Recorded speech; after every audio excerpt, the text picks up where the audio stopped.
Namo tassa bhagavato arahato samma sambuddhassa. Namo tassa bhagavato arahato samma sambuddhassa. Namo tassa bhagavato arahato samma sambuddhassa. Buddhang dhammang sanghang namasami.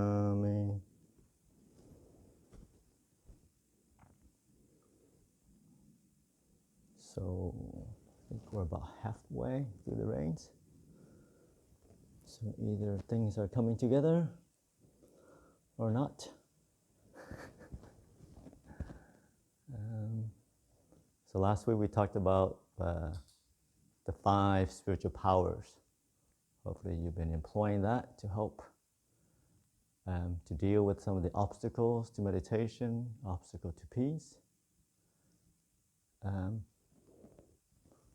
Yeah, it's good to take this time really to spend as much time as you can in solitude, in formal meditation, to try to understand this mind of ours, this thing that we're born with, we're with all day long. But sometimes we don't really understand. Sometimes it's happy, things are wonderful, and then sometimes it's just yucky and everything's terrible. And you wonder why. So tonight I'll make it all clear, sort of. So there are these, one way to look at it is the 4 stages, kind of your practice, the 4 stages of the faith process. It goes something like inspiration, right? It's like a honeymoon period kind of thing. Everything is shiny, things wonderful. Just as usually when you first come to the monastery, everything is so wonderful. Amazing place to be. Wonderful lay people. The monks must all be enlightened to give up everything. And you're just so happy. And then, and everything, yes, easy to wake up at 4 o'clock. It's easy to sit. Food is amazing. Food's always amazing, but whether you have a good mood or bad mood, you should know that. But the weather's great. Birds are wonderful. So, blissful period. You're inspired, the Dhamma, Buddha, just the ability to come to a place to sit quiet. And anybody can come on any time. Wow, amazing discovery you made. So things are wonderful. And then with inspiration comes, fortunately you're not careful, expectation. Oh, things are so wonderful. I'm sure I'll become enlightened in about a month or 2. And then I go back and get a new job and get a girlfriend and go on with my life. And all this other good stuff. I'll be free from all the suffering in the world. I'll get at least, okay, maybe not enlightened, maybe the 4th jhana. I surely can do that. The Buddha says, you practice correctly, right? 7 days. I've been doing this for 6 weeks already. That's a lot more than 7 days. So, and the Buddha took 5 years, but he had to figure it out himself, right? He had to work it out. With all the books and all the teachers, you get the monastery set up. I should brush this up in no time. So it comes expectations of things you project into the future, where you should be. Oh, my wonderful, all my terrible things I've done, my laziness, my confusions, my greed, my irritation, will all be gone in no time. I'm going to be able to sit just blissing out for hours and hours and hours. How easy can that be? How wonderful that would be. So that's some expectations. And you do. You sit. It's not so peaceful, but you're just going to grit your teeth and keep sitting. Keep sitting and see what happens. And with the expectations depend on how high you forecast, how far you project. And of course, with those expectations born out of confusion, born out of craving, doesn't happen. You're sitting, you're walking, and suddenly all this bliss that you read about, heard about, all you get is, oh, I'll show you my knees killing me, Ajahn. And these wonderful people are really getting to my nerves, actually. So what do? So with the expectation comes the desperation. These things aren't working out the way you want it to. And you wonder, is it my fault? No, it's certainly not my fault because I'm wonderful. This must be other people's fault. It must be those people I have to live with. They're just making too much noise. The birds are singing too loud. Gotta go to the birds. Whatever else that we project ill will towards, or disappointments toward. It's only Ajahn, fault. It's always Ajahn fault. When things are wonderful, then, oh, Ajahn, you're so wonderful. And things aren't so wonderful, they come and like, Ajahn, you're doing this wrong, you're doing that wrong. Other monasteries don't do it this way. And so on and on and on and on. And but it's the nature of the mind to have moods, especially in the early years, which is about 10 years, up and down, just wonderful, and then it's just terrible, and it's wonderful, it's terrible. And that's the point. That's why it's called the practice. Because you'll fail, you'll not meet your expectations 9 out of 10 times. And the point is to continue picking yourself up, continue walking the path, continue putting effort into the meditation, into the practice, into the restraint, the sila. Even though you messed up, learn to forgive yourself, to accept you for who you are, and then to move on.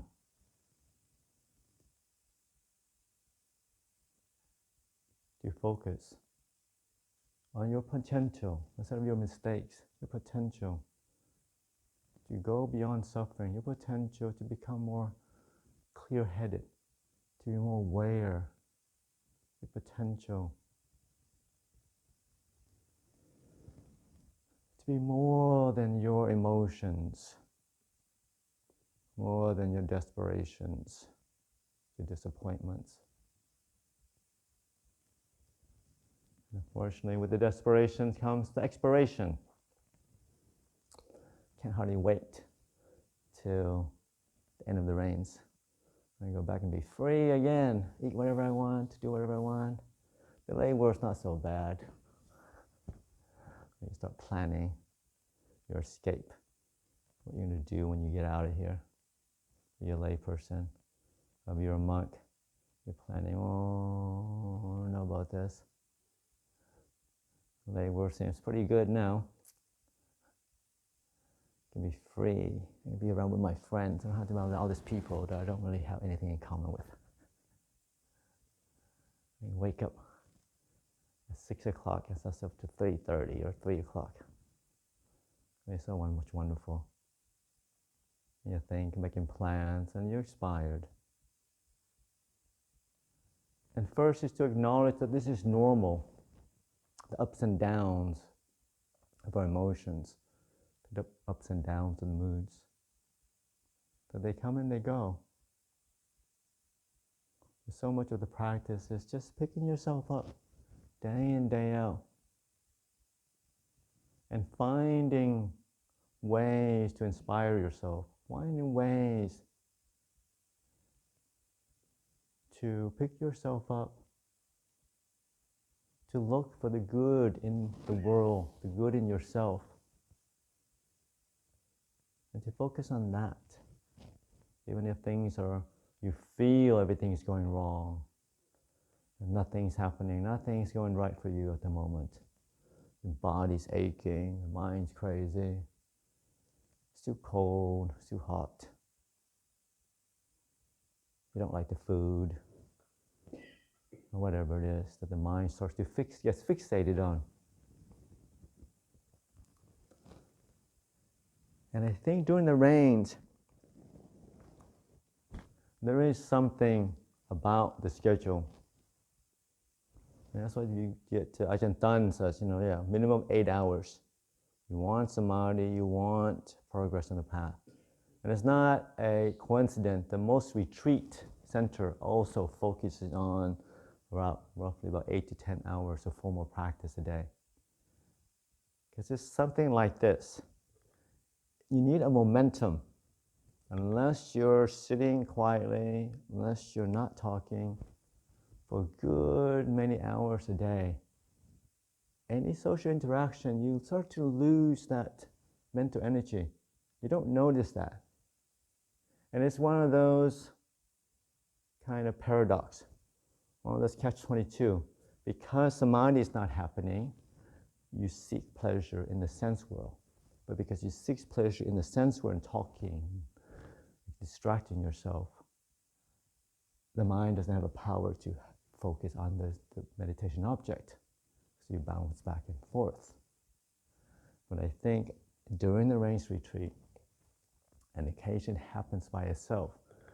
The more you're just putting in the hour out of faith, out of devotion to the Buddha, to the teacher, to the teaching,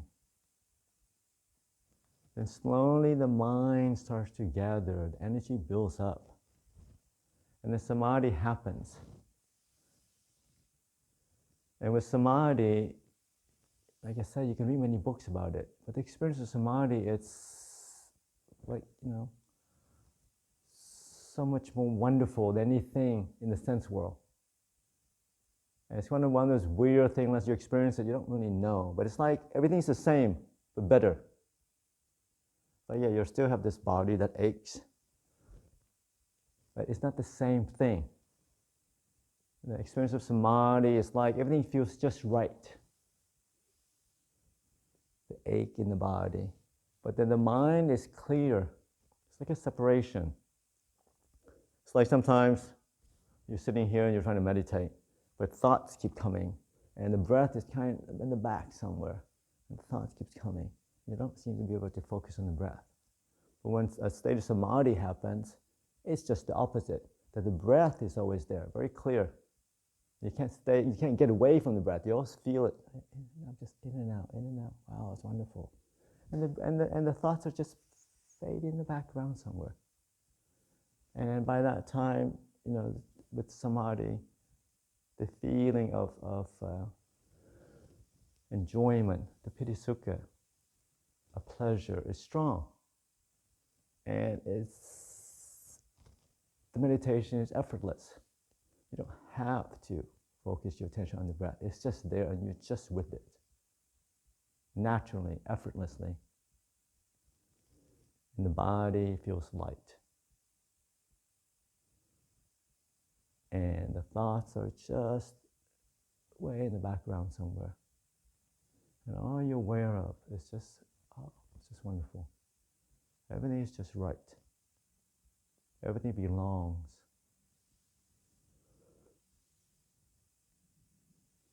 Everything is as it should be. And you're happy with it. You're content, you accept it the way it is. There's no fighting, there's no pushing, there's no pulling. Everything belongs. This feeling of oneness with all the universe.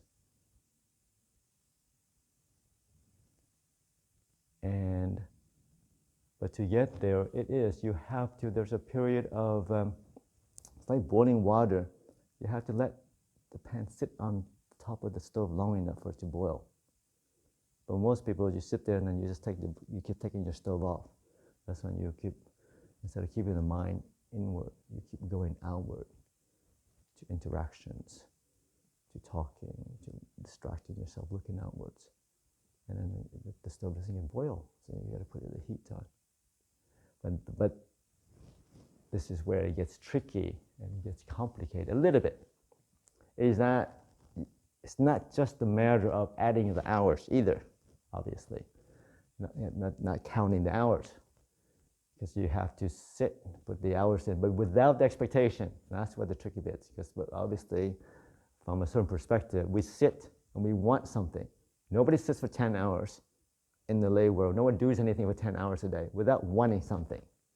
But that's where the obstacle is, because with expectations, the mind doesn't settle down because it's not in the present moment. It wants something. So that's what you have to work through.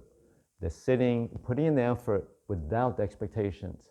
And that's the tricky bit, that you have to find ways to convince yourself to put in the effort without the expectation. And a good skillful way is, you're not meditating to get anything. You keep hearing, 1,000 times. You're not meditating to get anything. You're not meditating to be something. Really, you're meditating just happy to be sitting. Just happy to put in hours out of faith and devotion to the Buddha. Out of faith and devotion to lay people who feed us. I'm just going to sit and dedicate this energy, this mindfulness, to all the people that fed me, that helped me along my path, as a gratitude for the teachers that I've met. Sometimes I sit there a lot and I just radiate gratitude, radiate metta towards Ajahn Tan, Lupa Lim, Ajahn Jai Sorrows, all the young monks and novices that I've come into contact with, anybody who supported me along the way. It's just, I'm sitting just to radiate, to send outward a kind of gratitude for being able to do this. And yes, sometimes it's frustrating. Remember the first few years, you're sitting and nothing happens. But looking backwards, even when nothing is happening, you think, you feel, it is happening. Because when you're sitting with your eyes closed, generally, you're not talking to another person, you're not doing other things, it still allows the mind to build up that energy of samadhi, little by little. Even when you think the mind is crazy, the fact that you're sitting with your eyes closed, not talking, focusing on many hours a day, that builds up naturally.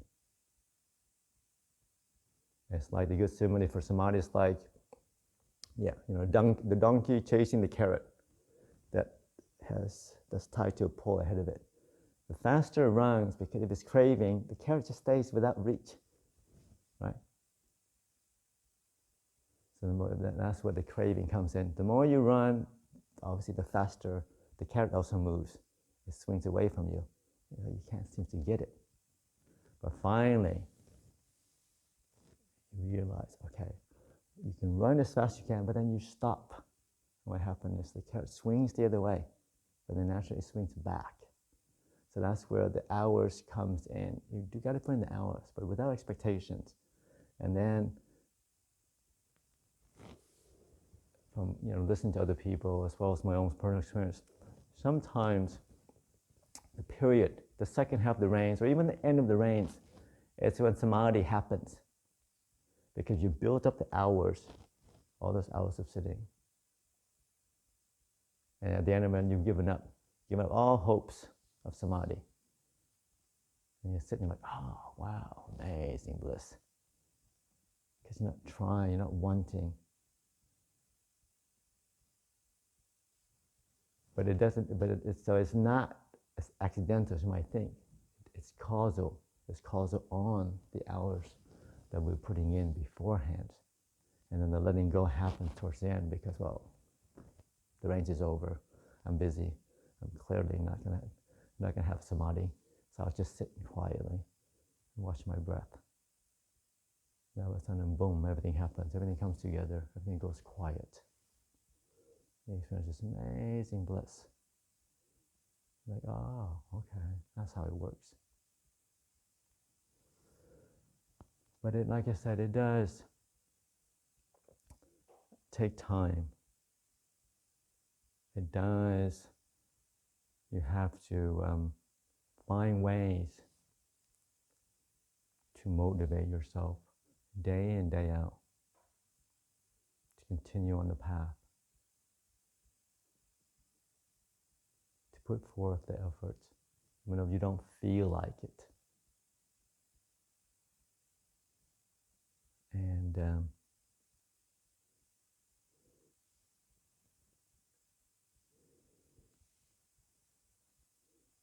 yeah, I don't know. My own personal experience is the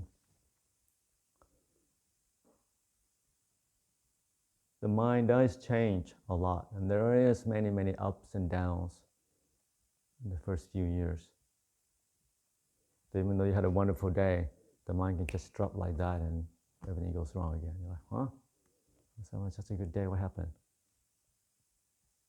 Or the opposite. Things can be terrible and then all of a sudden, things clear up. But hopefully, what you have to keep remembering is that these states of mind, your emotions, your moods, are so temporary. And they're not you. It clearly shows you don't control your moods. In the reading we did this morning, your job, once you understand it, it's not that hard, is to be present and to watch them, to understand, to learn from them, to learn about their arising, why they persist, and they're fading away.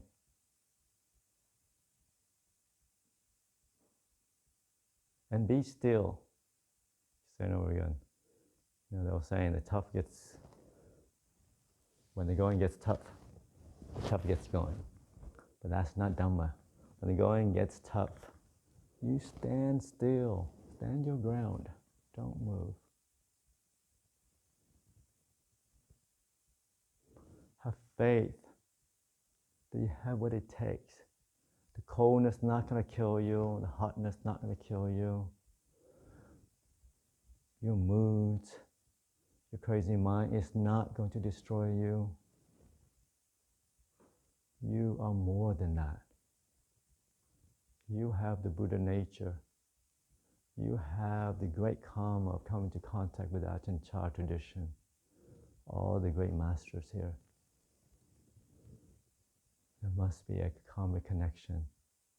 You've come here already. You've got what it takes. Be still. Learn. Be aware. Learn from all that is arising in your mind and passing away. And things will become more calmer over time.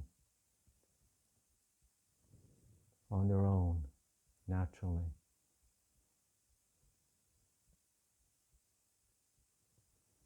And as Ajahn Chah said, whatever difficulties, obstacles you're facing now, it's a great opportunity. Think what a great teacher you'll be when you finally master all your crazy mind, all the little tricks it's come to, 20 years time. See, if you're getting your jhanas right now, you won't know how to tell people, explain people how to meditate. When the people can't meditate, when they have a crazy mind, you can explain, oh yeah, my mind's crazy, but this is what I did. Did this, that, and the other stuff, and now it's okay.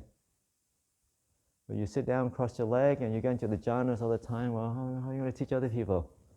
You won't know what to say, right? So all the difficulties, all the obstacles, it's a way to learn about the mind as well. What is this that we carry with us? We don't understand. What is this thing we call happiness and suffering? Is it really us? Is it really permanent? Is it a self?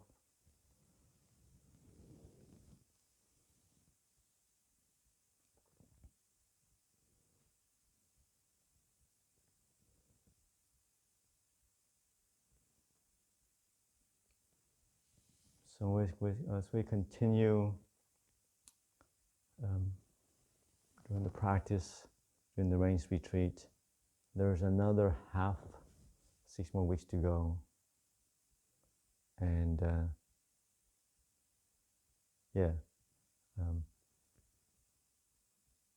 this may be a time when some of you are already plotting your escape, but I'm here to make a pitch for it. You still have another half rains retreat to go. Don't plan your escape just yet. Things can be surprising. And I know we do this every year, but you don't know that. You might not have another rains retreat. An opportunity for you just to sit and walk. Hours of the day. To sit quietly. To learn about yourself. It may not happen again. So really try to use it. And try to find ways to whittle it away and plan your escape. And at the end of it, to find ways, even though samadhi isn't happening, there are many other type of joys in the practice. And look for them in your life. Look for them in your day. Look for them in other people. Be inspired by other people. Even if you're having a terrible retreat, oh, so-and-so is looking so happy. Oh, I'm so happy for them. It's wonderful. Just be able to be in a community of harmless people, of peaceful people, of kind people. That's enough. Don't need anything else more. To be able to walk and watch the flowers bloom, the birds sing, even though they're kind of loud and cranky. It's still good. The lizards are wonderful. Everything is just right.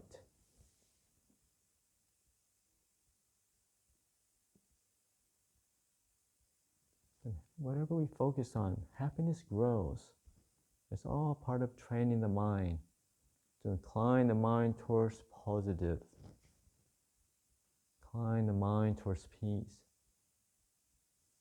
Incline the mind towards relinquishing negative states. And keep reminding yourself, you are more than the disappointments. You're more than your mistakes.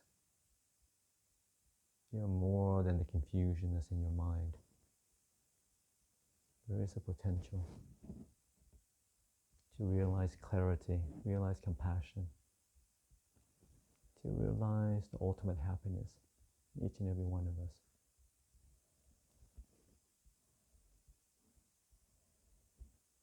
So I offer that for your reflection tonight.